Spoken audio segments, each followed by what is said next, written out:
이제 욥이 하나님 앞에서 거의 이제 마지막으로 변명하고 또 하나님 앞에서 애통해하는 그런 말씀의 내용들이 이어지고 있습니다.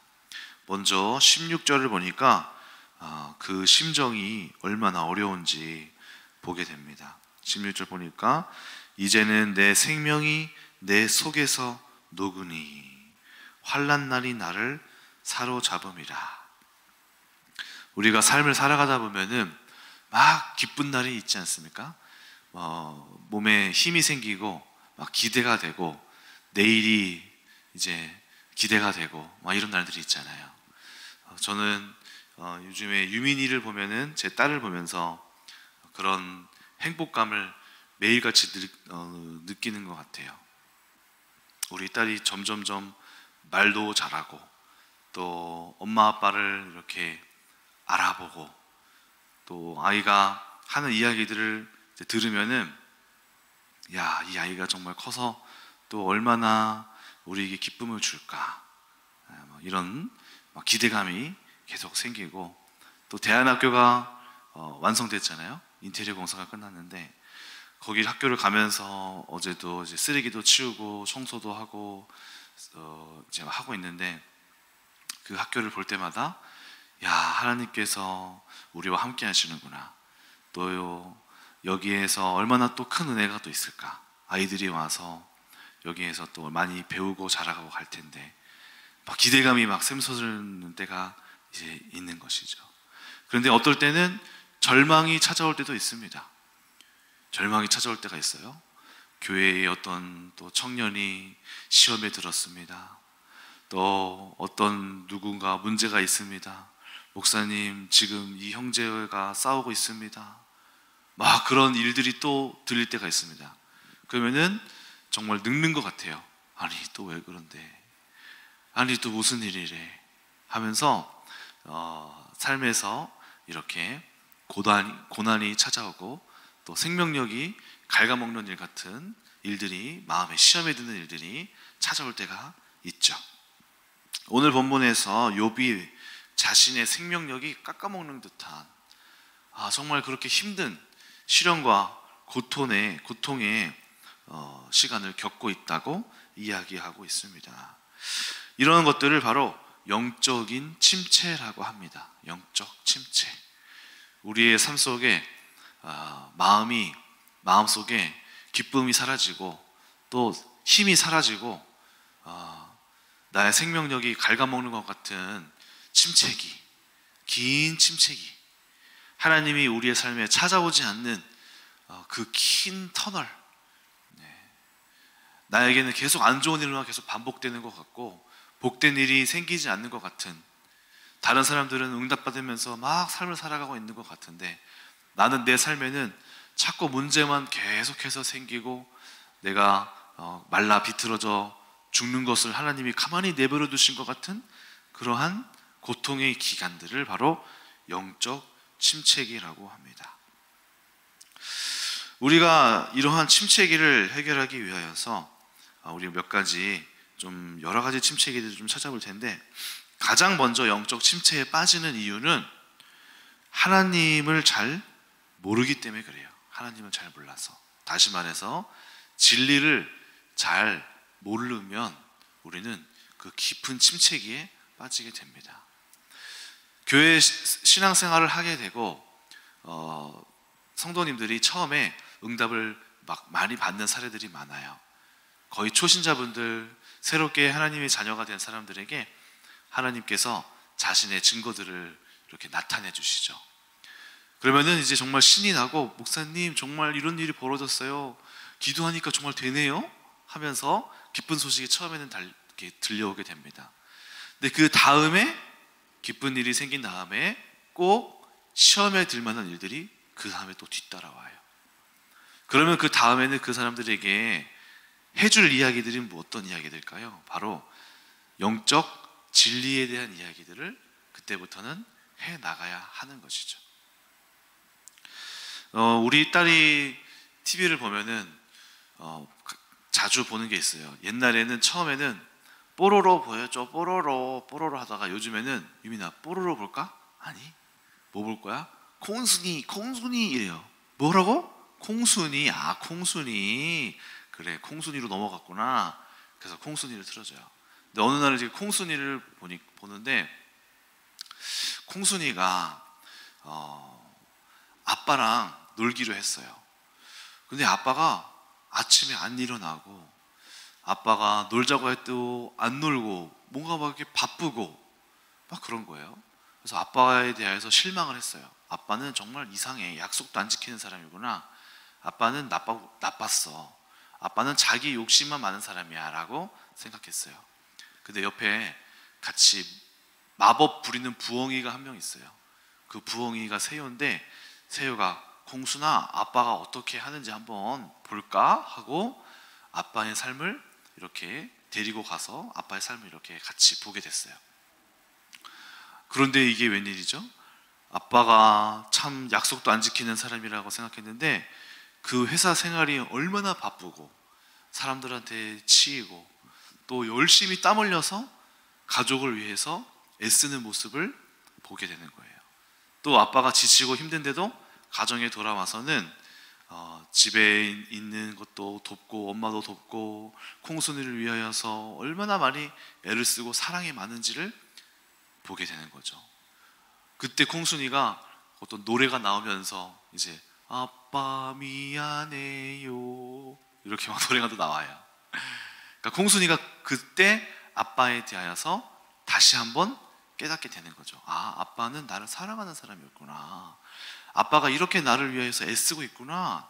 또 아빠가 집에서 보니까 막 실수쟁이인 줄 알았는데 되게 놀라운 일들을 하는 사람이었구나 라고 아빠랑 같이 삶을 살아가는데 새삼 아빠를 깨닫게 되는 거죠. 그런데 오늘날 성도님들 중에서도 의외로 하나님과 함께 신앙생활을 지금 계속 해왔음에도 불구하고 그분이 얼마나 큰 분인지, 또 그분이 어떤 속성을 갖고 계시는지 그렇게 오랜 시간을 보냈지만 제대로 잘 모르는 사람들이 많습니다. 하나님에 대하여서 교회는 나오는데 하나님을 아는 그 믿음의 크기가 제각각이에요. 오랜 시간 동안 교회 생활을 한 것만큼 그거에 비례해서 똑같이 하나님에 대한 믿음이 크지 않다는 거죠. 예를 들어서 헬스장에 간다고 생각해 보세요. 헬스장에 1년치를 끊었습니다. 그런데 1년치를 끊어도 내가 헬스장에 가서 운동을 제대로 강도 높게 하지 않으면 아무리 헬스장을 간다고 해도 내가 하는 똑같은 것만 반복한다면은 내 몸은 변하지 않고 그냥 그대로일 거예요. 그런데 헬스장에 가서 계속해서 도전하고 더 큰 무게를 중량을 이렇게 늘리고 도전하고 애쓰다 보면은 그때 근육이 자라고 이제 몸이 점점점 커지겠죠. 근데 교회 안에서 시간이 많이 지나더라도 하나님을 제대로 아는 부류가 적습니다. 하나님은 자신을 드러내기를 원하세요. 성경을 보면은 예수님께서 제자들을 데리고 이렇게 물 가운데 그 갈릴리 호수를 이렇게 건너가실 때 이런 일들이 발생합니다. 예수님이 주무시고 계시고 광풍이 불었어요. 그래서 제자들이 깜짝 놀랐습니다. 그리고 주무시는 제자를 불러서 깨워요. 그리고 예수님이 그 자연을 잠잠하라고 하세요. 근데 그 뒤에 나오는 제자들의 놀라운 반응들이 있습니다. 그게 뭐냐면, 아니 예수님 당신이 누구이기에 이 바다가 잠잠해집니까? 하고 놀라는 장면이 나와요. 그 말을 다 곰곰이 한번 생각해 보면 그 말의 뜻이 무엇이죠? 아니 예수님 당신이 이 정도까지도 행할 수 있는 사람이었나요? 나는 당신을 그 정도까지 생각하지 못했는데 아니 어떻게 이 일까지 하게 되는 거죠? 하고 놀라게 되는 거죠. 예수님의 능력을 사실 그 정도라고 생각하지 않았던 거예요. 내가 예수님을 믿고 따르고 있었지만, 예수님의 제자로 살아가고 있었지만, 에이 이거는 못하지, 이거는 그냥 할 수가 없지 하는 마음으로 제자의 삶을 살아가고 있던 거죠. 그런 제자에게 예수님께서 자신의 능력이 어느 정도인지 보여주는 사건이 바로 그 사건인 거예요. 그러니까 제자들이 그제서야 당신이 도대체 누구이기에 자연까지도 좌지우지 하시는가 하고 그 크심을 경험하게 됩니다. 예수님께서 얼마나 크신 능력을 가진 사람인지 그제서야 깨닫게 되는 거죠. 우리가 진리를 모르면 진리 안에서 자유해 줄 수 없습니다. 교회 안에서도 예수 그리스도께서 죄인들을 어떻게 사랑하시는지를 잘 몰라요. 그러다 보니까 청년들을 대하다 보면은 청년들이 이 정욕이 강하잖아요. 그러다 보니까 삶 속에서 죄를 하나님의 자녀로 살아가다 보가도 죄를 짓는 때가 있어요. 죄를 지을 때가 많아요. 그런데 그렇게 죄를 지으면서 우리 자기 마음속에 또 어떤 게 있어요? 또 정죄의식이 또 많아요. 스스로. 그러니까 어떤 청년들은 스스로 내가 하나님을 믿으면서도 죄를 짓는 게 또 많으니까 스스로 자신을 정죄하는 게 많아서 하나님께 막 나오지 못하고 그것에 있어서 부끄러워하는 사람들이 많아요. 거기에 사로잡혀가지고. 그런데 가만히 우리가 예수님을 묵상하다 보면은 예수님은 어떤 분이시죠? 예수님은 이렇게 말씀하시죠. 내가 의인을 부르러 온 게 아니라 죄인을 불러 회개시키러 왔느니라. 또 예수님께 나아갈 자격은 내가 정하는 게 아니라 예수님께서 정해주셨고, 또 예수님께서 바리새인과 세리와 이런 악한 자들과 그들의 친구라고 말씀하시잖아요. 또 우리가 언제 예수님께서 우리를 구원해 주셨나요? 우리가 죄인 되었을 때에, 우리가 이미 죄인일 때에 우리를 위하여 십자가에서 죽으심으로 자기 사랑을 확증하셨느니라. 그러니까 우리가 이미 죄인이었을 때에 우리를 사랑하신 분이, 우리가 실수하여서 넘어졌을 때 우리를 버리시지 않으신다라는 예수님에 대한 생각만 가지고 있어도 우리가 다시 기꺼이 주님께 담대하게 나아가야 되는데, 진리를 모르니까 끊임없는 정죄의식에 사로잡혀서 위축되고 자꾸 스스로를 가두고 하나님 앞에서 담대하게 나아오지 못하게 되는 거죠. 계속해서 예수님께서 흘리신 보혈의 능력으로 7번 넘어져도 8번 일어서게 하시는 그분을 의지하면서 나아가야 되는데 제자리에 머물러 있는 모습을 보게 되는 거죠. 또 저 같은 경우는 예전에는 마음속에, 삶속에 사람들과의 관계에 있어서 저를 험담하거나 나를 미워하는 눈빛이 오거나 하면은 반드시 제가 복수했어요.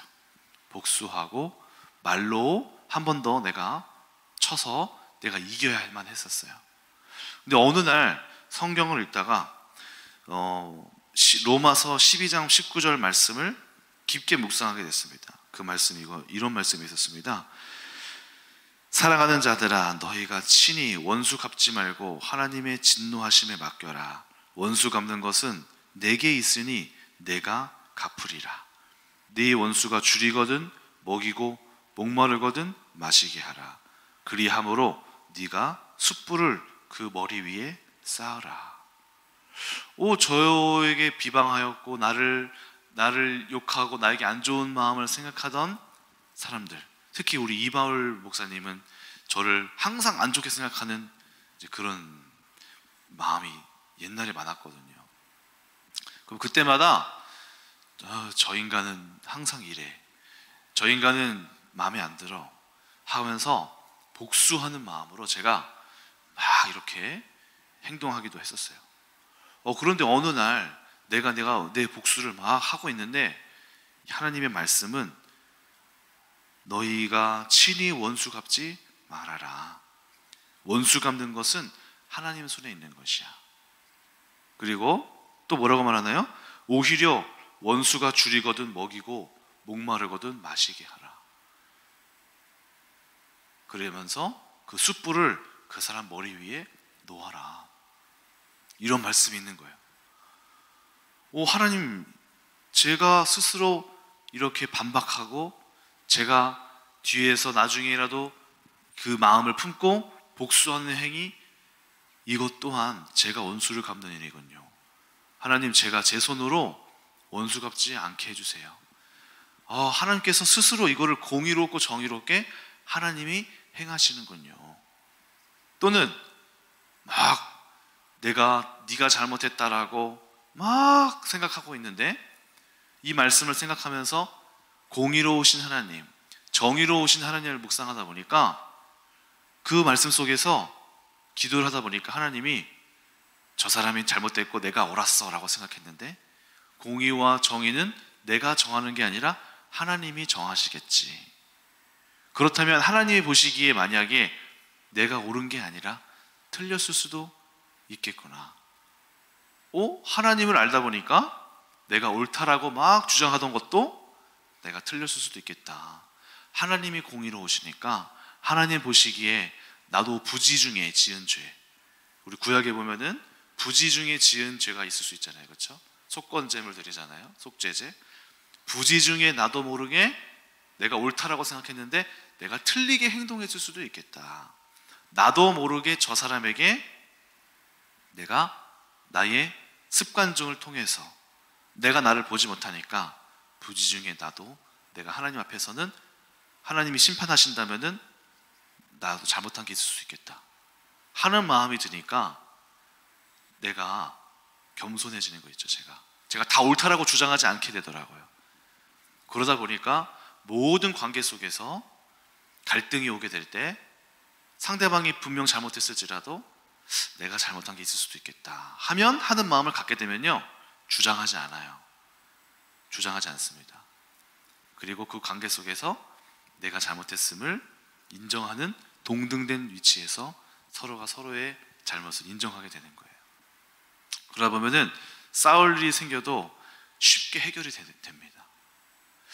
하나님 앞에 진리의 말씀들이 있으니까 옛날에는 계속해서 내가 옳고 넌 틀렸어, 내가 영적인 사람이고 넌 영적이지 않잖아, 내 말이 다 맞아, 넌 내 말을 들어야 돼 하던 태도도 바뀌게 되는 거예요. 내가 목회자고 내가 너보다 성경 더 많이 읽고 내가 사역자지만 하나님 앞에서 아무것도 아니기 때문에 내가 틀릴 수도 있기 때문에 저 사람의 말이 맞을 수도 있겠구나 하는 겸손함, 이런 것들까지도 생기게 되는 거죠. 그러니까 진리의 말씀이 우리를 더 자유롭게 하는 거예요. 그래서 말씀을 모르면, 하나님의 말씀이 진리의 말씀을 모르면, 하나님의 속성을 모르면, 공의로우시고 정의로우신 하나님을 모르면, 사랑이 많으신 하나님을 모르면, 죄인들까지도 포용하시는 하나님을 모르면 우리가 자기 생각 속에서 스스로 고립되고 또 하나님을 잘 모르기 때문에 진리 안에서 자유를 얻을 수가 없는 거죠.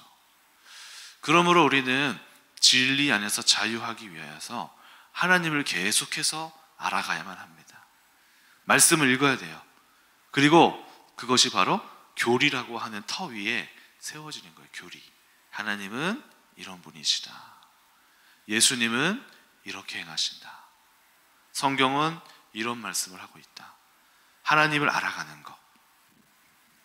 그래서 말씀을 알아야지 우리가 우리의 닥쳐온 시련의 시간들을 해석할 수가 있고, 또 진리 안에서 우리가 하나님을 알 때 우리가 성숙해질 수 있습니다.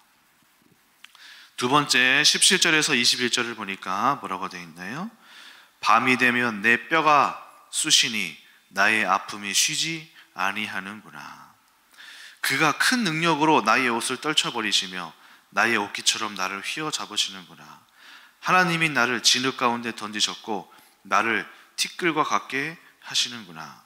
내가 주께 부르짖으나 주께서 대답하지 아니하시오며 내가 섰사오나 주께서 나를 돌아보지 아니하시는구나. 주께서 돌이켜 내게 잔혹하게 하시고 힘있는 손으로 나를 대적하시나이다. 영적 침체에 빠진 사람들을 자세히 대하다 보면은 공통적으로 나타나는 두 번째 문제는 바로 오늘 이 욥처럼 하나님께 삐졌다는 사실이에요. 하나님께 삐지는 상태. 영적 침체가 오다 보면은 공통적으로 하나님이 나를 미워하셔서 내가 이렇게 됐구나. 하나님을 향하여서 삐지게 돼요. 그러니까 사람과 사람과의 관계가 매이게 되었을 때 하나님이 오셔서 풀라고 하시면 풀 수 있어요. 그런데 하나님에게 삐져요. 하나님의 말씀에 대해서 이렇게 말씀하셨는데 제 삶은 그렇지 않네요. 와, 이렇게 삐진 사람들은 말씀을 들이대도 이 말씀으로 풀리지가 않아요.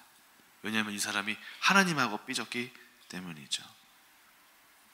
대체로 만나다 보면은 대체로 어떤 사람들이 많냐면은 옛날부터 어렸을 때부터 모태 신앙생활을 하신 분들이 대체적으로 삶에서 어린 시절에 나는 교회를 다녔었는데, 이런 전제가 깔려요. 내가 교회에서 기도도 했었는데, 내가 하나님을 믿었었는데 어째서 나한테 이런 일이 생겼느냐 하는 것들이 거의 많습니다. 안 믿다가 믿게 된 사람들은 이런 말 거의 잘 안 해요. 왜냐하면 믿지 않는 중에 내가 내 삶을 이렇게 얼마나 그 죄 가운데 살았던 삶이었다가 하나님께로 왔을 때 큰 은혜가 있었기 때문에 거의 이런 말 하지 않아요. 과거의 삶은 온전히 다 죄 가운데 빠졌고 사단에게 사로잡혔던 그런 삶이라고 생각하기 때문에. 그런데 애매하게 모태신앙에 있었던 사람들이 열심히 이렇게 신앙생활을 하지 않고 그냥 교회에 걸쳐 나오는 신앙생활 속에서 그것을 나도 하나님의 자녀로 살았었는데 그런데 왜 나에게는 이런 일이 생겼느냐, 성인이 되어서 왜 하나님이 나를 이런 시련을 줘서 내가 이런 삶을 살게 하였느냐라고 하나님을 향하여서 이제 삐지게 되는 일들이 있습니다. 그런데 우리가 반드시 알아야 할 것은 뭐냐면요, 우리의 삶 속에서 그러한 문제들, 여러 가지 문제들이 있지만 그 중에 한 가지, 바로 하나님을 믿으면서도 동시에 우리의 기질적인 문제로 인하여서 문제가 생길 수 있다는 사실을 우리가 알아야 합니다. 하나님을 믿게 된 사람들도 마찬가지입니다. 우리가 하나님을 안 믿다가 하나님을 믿게 됐어요. 그럼 곧바로 우리의 삶에 갑작스러운 변화가 찾아오나요? 우리의 삶의 행동하던 습관이 갑자기 막 바뀌게 되나요? 물론 그런 경우도 있지만 대부분은 그 기질 그대로 자신의 삶에 태어난 그 본성 그대로를 가지고 하나님을 믿습니다. 우리 교회도 보세요. 하나님을 믿는 모습, 하나님을 믿는 것은 다 똑같은데 각자의 삶의 기질이 다 달라요. 그런데 그 기질 속에서 생기는 문제들이 있다는 거죠. 그래서 하나님은 우리의 기질까지도 하나씩 하나씩 바꿔가십니다. 그래서 우리가 하나님을 오해하지 말아야 할 것은 우리의 삶에 나타나는 많은 문제들이 하나님이 나를 저주해서가 아니고 하나님이 함께하지 않아서 생기는 문제가 아니고 나의 태생적인 기질 때문에 생기는 문제가 많더라. 교회에서 보면은 여러 가지 부류도 있습니다. 저 같은 부류는 어떤 부류냐면은 이제 예민한 부류, 예민하고요. 공부 조금 자기가 스스로 어렸을 때 공부를 조금 잘했다고 생각해서 스스로 똑똑하다고 착각하는 부류, 쉽게 교만해지는 부류, 남들을 쉽게 판단하는 부류, 율법적인 부류, 이런 부류예요. 그리고 막 예의를 중요시하고 자기도 예의 잘 지키지도 못하면서 자기 눈으로는 굉장히 예의 있는 것을 이렇게 좋게 여기는 그런 부류예요. 저 같은 부류가. 저 같은 부류 사람들이 몇 명 있어요. 우리 대안학교 같이 하는 현정쌤, 현정이도 저 같은 부류. 또 교회 이번에 결혼한 재민 형제님, 저 같은 부류예요. 비슷해, 부류가. 이방울 목사님 같은 부류들도 있어요. 사람 좋고 포근하고 좋은 게 좋은 거야. 별로 이렇게 애쓰지 않고 편안하게 살아. 김상희 사모님 같은 부류도 그런 부류 같아. 약간 그런 부류. 편하고 사람 좋고 친밀하고 막 이렇게 재밌게 누리고 그런 부류가 또 있는 거죠. 근데 제가 제 아내를 겪다 보니까 이 사람은 도대체 어떤 사람인가 보니까 굉장히 뭐랄까, 제가 이제 같이 삶을 이제 살다가 운전도 하다가 보면은 막 거칠게 막 갑자기 확 들어올 때가 있잖아요. 그러면 저도 아이씨 진짜 이렇게 아이씨 하고 이렇게 했어요. 아이씨 할 수 있잖아요. 그러면은 오빠 아이씨 하지 마세요. 왜 그래요? 아이씨 할 수도 있지. 내가 욕도 한 것도 아니고 아이씨도 못해요? 아니 하지 마세요. 이래요. 아주 이게 약간 뭐 이게 뭔가 이렇게 그런 부류예요. 각자 부류가 있어요. 또 제가 이제 목장 모임을 하다 보니까 아이들의 기질도 나와요. 네. 우리 여기 새벽기도 잘 나오는 하정이는 제가 보니까 항상 웃어요. 좋아요. 눈도 웃상이야. 눈 이렇게 웃음 이렇게 돼 있어요. 이모티콘처럼. 근데 보면은 항상 웃고 이렇게 막 사람 좋고. 그런데 우리 하정이가 자기가 얘기하기를 자기 기질 중에 뭐가 있냐면은 목사님 저는 게을러요. 항상 게을러요. 대학교에서 일을 할 때도 뭔가 일이 항상 몰려요. 나중에 미루다가 게을러요. 그러다 일이 몰리면 어떻게 되겠어요? 스트레스 받죠. 또 교회 안에서 일을 하다가 보면은 다른 일도 해주세요, 저런 일도 해주세요. 교회에서도 찾아오고 집안에서도 찾아오고 스트레스 받죠. 때로는 그게 화로 팍 나가서 하지마 날카롭게 예민하게 갈 수 있죠. 그로 인하여서 관계적으로 트러블이 또 생길 수가 있죠. 기질적으로 생기는 자신의 성품 때문에 생기는 이런 문제들이 있는 것이죠. 한번 삼손을 보십시오. 삼손도 하나님 앞에서 사사로 부름받았는데 하나님의 사사가 자신의 기질의 문제 때문에 여자를 좋아하는 그 기질, 힘이 세고 막 몸이 좋고 막 이런 잘생기고 이런 사람들이 기질적으로 이성적인 문제가 많이 발생하잖아요. 그런 문제로 인하여서 기질적으로 낙담과 영적 침체에 빠질 수 있는 일이 생기는 거죠.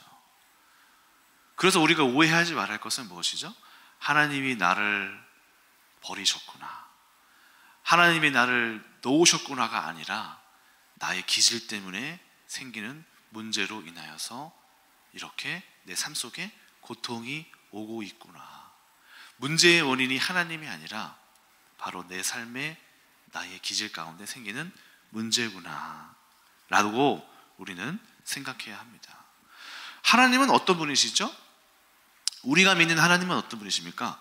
제가 믿는 하나님은 내 기질이 이런 부류의 사람일지라도 하나님은 이 기질을 복되게 하시는 분이라고 저는 알고 있습니다.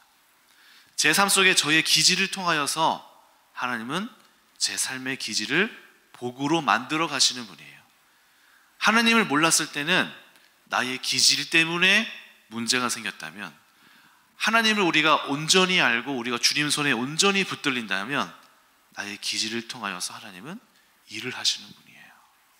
저는 우리 김상희 사모님의 화끈한 성격, 이게 옛날에는 싸움으로 이어가고 막 문제가 되는 트러블 메이커가 될 수 있었지만은 하나님 손 안에서 저희는 저희 어머니의 기질이 굉장히 우리 교회 안에서 많은 사람들을 강하게, 또 죄 가운데 단단하게 있는 사람들을 깨트리고 강력하게 권면하고, 담임 목사님이 차마 할 수 없는 말들 있잖아요. 강하게 좀 말했어야 되는데 차마 시험 들까 봐 할 수 없는 말들, 사모님 그냥 팍 말해버리시잖아요. 그런 기질적인 특징이 우리 하나님 손 안에서는 쓰임받게 된다는 거죠. 한번 칼을 보십시오. 이 칼이 날카롭잖아요. 그런데 이 칼도 셰프의 손에 있을 때는 아름다운 맛있는 요리를 만들어내는 도구가 됩니다. 칼의 날카로움은 칼의 기질이에요. 그런데 셰프의 손에 들리면 이것이 아름다운 요리를 만들어내죠. 그런데 도적의 손에 있을 때는 사람을 해하는 흉기가 됩니다. 핵 있잖아요. 핵이 이게 김정은 손에 있으면 무기가 되는 거예요. 핵 무기가 돼요. 그런데 핵 발전소 속에 있으면 아주 중요한 대체 에너지, 원자력 에너지가 되는 거죠. 에너지가. 하나님은 어떤 분이십니까? 제가 믿는 나의 하나님은 복이 되게 하시는 분이에요. 복을 주시는 하나님이세요. 나의 기질적인 문제가 있을지라도 이것조차도 하나님 손 안에서 복되게 하시는 분이 바로 하나님이십니다. 많은 사람들이 하나님에 대해서 오해하고 있나요? 여러분, 하나님을 잘못 알고 계시는 것입니다. 하나님은 축복하시는 분이십니다. 하나님은 저를 보세요. 제가 최근에도 이제 제 친구들이 저보고 항상 또 이제 하는 말들이 동주야, 너 진짜 결혼 잘했다. 제가 그 가정에서 이제 실수들이 많이 하거든요. 근데 우리 아내가 다 이해하고 다 넘어가고 다 받아줘요.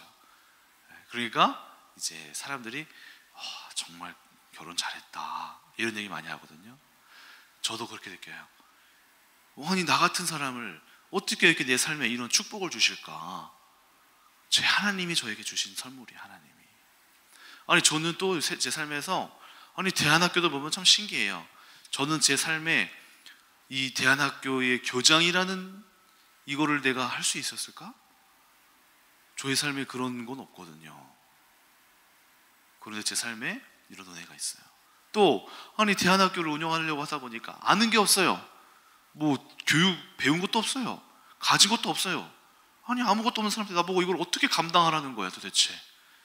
그런데 하나님께서 은혜를 주시니까 뭐 저 대안학교 유명한 최하진 박사님이 오셔가지고 우리 교회에 와서 강의도 해주시고, 또 막 내년에는 또 2024년에는 그 박사님이 한 번 더 나 부르라고, 이번에는 대안학교 선생님들 만나서 같이 그 사람들하고 막 얘기해야겠다고, 이런 은혜가 또 있는 거잖아요. 아니, 이게 하나님이 주시는 복되게 하시는 그런 선물들 아닙니까? 제가 믿는 하나님은 복을 주시는 하나님이에요. 우리가 오해할 이유가 없다고요. 그렇죠? 여러분, 우리 삶 속에 하나님은 바로 그런 분이십니다. 여러분 삶 속에 하나님을 오해하지 마시기 바랍니다. 하나님은 절대로 우리를 저주하시는 분이 아니세요. 우리를 악의 구렁텅이로 몰아가시는 분이 아니라 악에서 구원하시는 분이에요. 내가 만약에 넘어졌다면 그것은 우리의 기질 때문에, 또는 악한 원수 사단 마귀가 우리를 끌고 갔기 때문이지, 하나님은 절대로 그런 분이 아니심을, 절대로 하나님을 향하여서 원망의 말을 하지 않으시기를 축원합니다. 26절 27절 볼까요? 26절 27절 보니까 내가 복을 바랬더니 화가 왔고 광명을 기다렸더니 흑암이 왔구나. 25절 고색의 날을 보내는 자를 위하여 내가 울지 아니하였는가? 빈궁한 자를 위하여 내 마음에 근심하지 아니하였던가? 그런데 오히려 나에게 어려움이 왔구나. 25절 우리가 언제 또 하나님 앞에서 낙담하게 되나요? 고생의 날을 보내는 자를 위하여 내가 울었고 빈궁한 자를 위하여서 같이 근심하면서 내가 수고하고 애썼는데, 자, 언제 낙담하나요? 언제 영적 침체가 오나요? 내가 선한 사역들을 했음에도 여전히 문제가 닥쳐올 때, 사역을 하고 있는데 사역에 지침이 왔을 때, 마치 엘리야가 바알 선지자 850명하고 열심히 싸웠어요. 이제 이스라엘이 바뀌겠구나. 그런데 다음 들려오는 소식이 이세벨이 나를 죽이려고 여전히 기세 등등하게 꺾이지 않음을 경험했을 때 엘리야가 바로 낙심해버리고 모든 영적 동력을 다 잃어버리고 이제 쓰러지게 되잖아요. 도망다니는 신세. 자, 우리가 언제 영적 침체에 빠집니까? 바로 우리가 사역을 하다가 낙심하게 될 때, 그때 우리는 영적인 침체에 빠지게 됩니다. 자, 사역의 열매가 나타나지 않을 때, 내가 분명히 이 사람을 놓고 정말 끊임없이 기도하고 있는데 변화가 일어나지 않을 때 낙심이 되고 포기하는 마음, 아주 지치는 마음, 또는 내가 지쳐버린 그 마음은 포기했는데 행위는 하고 있는 그런 상태가 되어버리기도 합니다. 그럴 때 우리는 우리 몇 가지를 점검해야 됩니다. 첫 번째, 우리 사역을 돌아봐야 합니다. 내가 지금 하고 있는 지금 이 사역 속에서 내가 기도하고 있는 저 대상에 대하여서 왜 브레이크가 걸렸는지 우리를 돌아봐야 되는 거죠. 하나님이 때로는 원치 않으실 때가 있어요. 그 사역을 원치 않으실 때가 있습니다. 열심으로 막 봉사한들 이곳이 도대체 무슨 소용이 있겠어요? 하나님하고 다른 일을 하고 있는데. 그렇죠? 그래서 저는 일을 하면서도 하나님께서 저와 함께 하고 계시나요? 하나님께서 함께 하심을 알기를 원합니다 하고 하나님의 동행하심을 구해요. 자, 때로는 문제가 생겨도 하나님의 동행하심이 있을 수 있어요. 오히려 그 문제가 하나님의 동행하심의 증거예요. 때로는 내가 열심히 일을 하고 있는데 막 어떤 결과가 나오는데 하나님이 동행하시지 않을 수도 있어요. 세상 사람들 보세요. 하나님 없이 돈 잘 벌고 잘 삽니다. 하나님이 없이. 그러므로 우리는 하나님께서 지금 함께 하고 계신다라는 동행의 지침들을 계속해서 구하면서 이 사역들을 해야 합니다. 또 어떨까요? 자신의 동기를 돌아봐야 됩니다.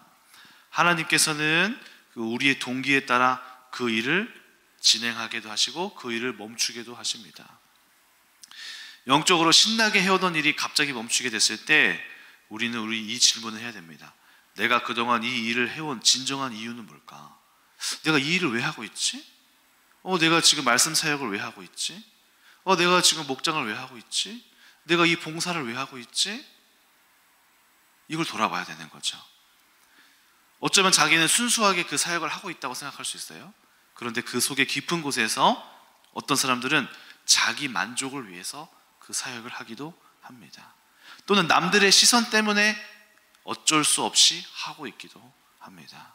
또는 자기의 존재를 드러내기 위해서, 이 교회에서 나의 존재를 드러나기 위해서 사역을 하기도 하는 거죠.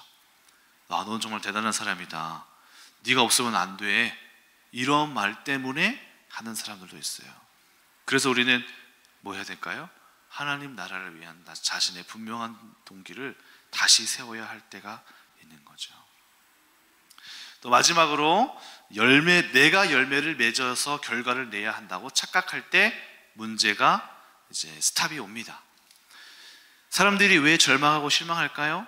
내가 열심히 기도하고 내가 지금까지 이렇게 해왔고 이렇게 일을 했으면 이런 결과가 나와야지 하고 자신의 경험과 또 그 경험이 계속되다 보니까 마치 이 결과를 내는 존재는 나라고 생각하게 될 때 절망이 오게 되는 거예요. 그때 우리는 낭망합니다. 하나님께서 나를 버리신 건 아닌가? 왜 나한테 이 은혜를 주시지 않으신가라고 생각하게 돼요. 그때 우리는 다시 한번 생각해 봐야 됩니다. 무엇을 생각해야 될까요? 열매 맺게 하시는 분, 자라게 하시는 분은 내가 아니라 하나님이라는 사실을 기억해야 돼요. 이건 우리 손을 떠난 거예요. 내 손에 있지 않아요. 내가 내 손을 이 결과를 만들어낼 수 없는 거예요. 그런데 자기가 이 결과를 만들어낼 수 있다라고 자꾸 착각하게 될 때 큰 낭망이 오게 되는 거죠. 왜냐하면 내가 했는데 이 결과가 안 나오니까 우리가 자꾸 내가 그 결과를 내는 자라고 착각하기 때문이죠. 우리는 결과는 하나님 손에 맡겨드려야 돼요. 사역의 결과도 마찬가지입니다. 내가 어떤 사람을 열심히 애쓰고 했는데 이 원하는 대로 결과가 나오지 않을 때 분통이 터지고 막 절망이 오죠. 그런데 우리가 결과를 내는 자가 아님을 알아야 합니다. 하나님이 결과를 주시기도 하시고 안 주실 수도 있다는 거, 또는 하나님의 때가 있다는 거. 하나님의 때를 넘어서서 우리는 지금 나의 때에 내가 원하는 결과를 보기 원하는 거죠. 내가 하나님이 정하신 때보다 내 때가 더 옳다라고 생각하기 때문에 절망이 오고 분노가 찾아오는 거죠. 그러므로 우리는 이러한 태도 속에서 이 때에 역시 하나님께 맡겨드려야 하는 일들을 해야 합니다. 고린도전서 2장 9절, 하나님이 자기를 사랑하는 자들을 위하여 예비하신 모든 것은 눈으로 보지 못하고 귀로 듣지 못하고 사람의 마음으로 생각하지도 못하는도다. 하나님이 예비하신 일들은 예측할 수 없습니다. 고린도전서 15장 58절에 이렇게 되어 있습니다. 그러므로 내 사랑하는 형제들아, 건실하며 흔들리지 말고 항상 주의 일에 더욱 힘쓰는 자들이 되라. 이는 너희의 수고가 주 안에서 헛되지 않은 줄 알미라. 맡은 자에게 맡겨진 것은 충성일 뿐입니다. 우리는 결과를 내는 자가 아니라는 거죠. 우리는 우리의 수고로 만족해야 된다는 거죠. 내가 저 사람을 위하여서 사역하고 애쓰는 그것이, 그 나의 수고와 헌신이 그것이 내가 가져야 할 최고의 만족, 거기까지. 결과가 안 나왔다라고 하나님을 향하여서 주님 왜 결과를 안 낳아주시나요? 라고 하는 것은 무엇이다? 월권이다. 맡은 자에게 맡겨진 것은 충성일 뿐이다.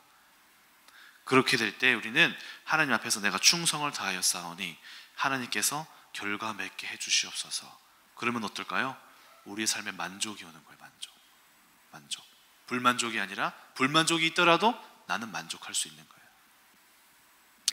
자, 오늘 이렇게 영적 침체를 이겨내시고 또 하나님을 오해하지 마시고 진리를 알 때 자유할 수 있습니다.